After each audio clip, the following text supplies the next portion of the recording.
Secretary Blinken, Tony, welcome to Jerusalem, your first visit as Secretary of State.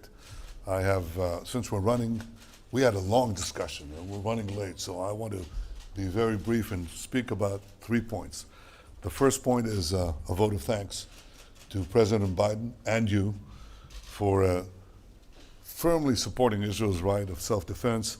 I have to say that Secretary Blinken, in a previous capacity, in 2014, when we had another round of engagement against Hamas aggression, supported us by having Iron Dome replenishments, $250 million, that you personally shepherded through the system very quickly, and we remember it, and we're very grateful to you.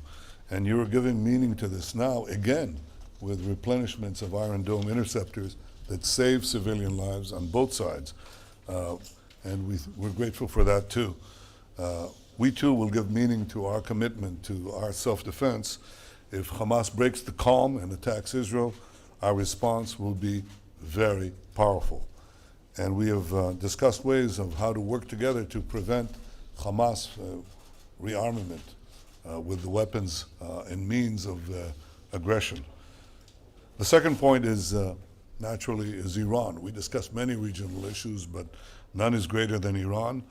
And I can tell you that I hope that the United States will not go back to the old JCPOA, because we believe that that deal paves the way for Iran to have an arsenal of nuclear weapons with international legitimacy. We also iterated that whatever happens, Israel will always reserve the right to defend itself against a regime committed to our destruction, committed to getting the weapons of mass destruction for that end. The third point is peace. We need to work together to expand normalization between Israel and Arab and the Muslim world, and deepen the peace treaties that we already have. We discussed also how to improve the lives and the conditions of the Palestinians, the humanitarian conditions in Gaza, including the question of the return of our MIAs and 2 civilians who are there, as well as building economic growth for Judea, Samaria, the West Bank, with international cooperation and participation. As for peace itself with the Palestinians, a formal peace, I think President Biden was absolutely correct when he said, you're not going to get peace until Israel is recognized as an independent Jewish state. And that is the key. I couldn't agree more with President Biden. And I couldn't be happier than welcoming you here and your delegation in Jerusalem. We have a lot to work for. We have common goals of peace, security, and prosperity. And I look forward to working with you on those in this visit and more. So welcome. Welcome. Thank you. Prime Minister, thank you for the very good and lengthy conversation. I'm looking forward also to spending some more time with some of our colleagues, with Foreign Minister Ashkenazi, Defense Minister Gantz, as well later with President Abbas and other Palestinian leaders.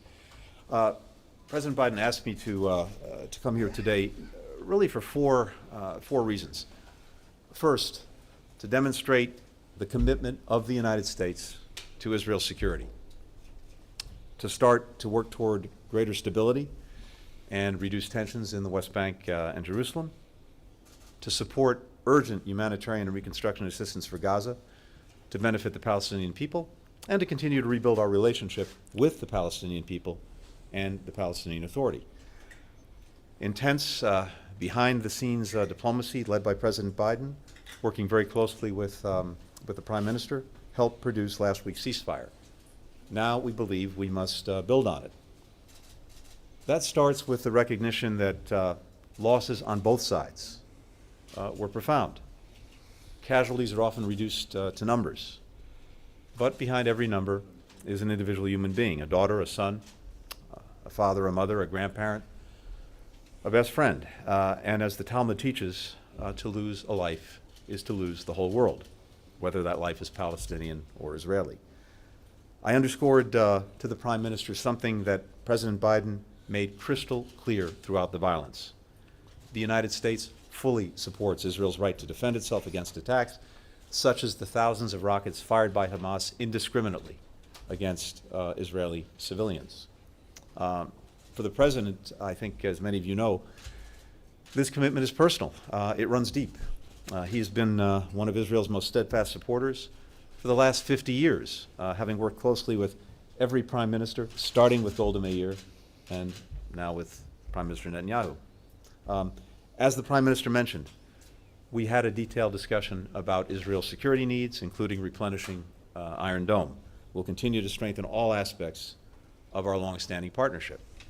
And that includes consulting closely with Israel, as we did today, on the ongoing negotiations in Vienna around a potential return to the Iran nuclear agreement, at the same time as we continue to work together to counter Iran's destabilizing actions in the region. We know that to prevent a return to violence, we have to use the space created to address a larger set of underlying issues and challenges. And that begins with tackling the grave humanitarian situation in Gaza and starting to rebuild. The United States will work to rally international support around that effort while also making our own significant contributions, including some that I'll announce later today. We'll work with our partners closely with all to ensure that Hamas does not benefit from the reconstruction assistance.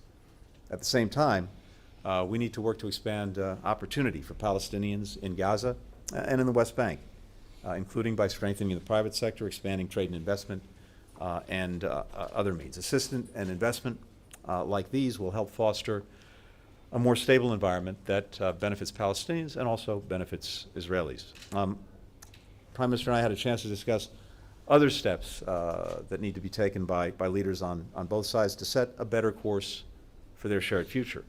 As President Biden has said, we believe that Palestinians and Israelis equally deserve to live safely and securely, to enjoy equal measures of freedom, opportunity, and democracy, to be treated with dignity.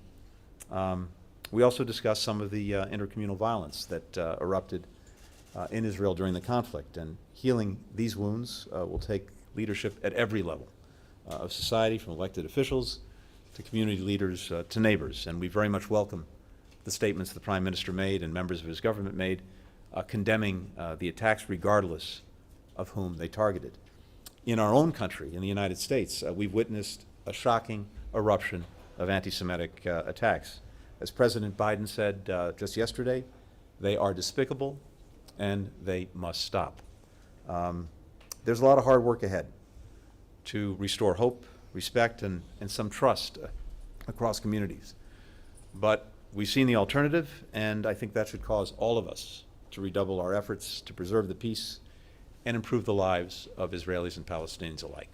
But Prime Minister, again, thank you so much for all the time. Thank you for the very, very good conversation. And we look forward to doing a lot of work together. Thank you. And thank you and the President for your strong statements against anti-Semitism. Masquerading as anti-Zionism, but it's anti-Semitism. And you took a bold position, clear position, and we appreciate it. I think all decent people everywhere appreciate that stance. Thank you.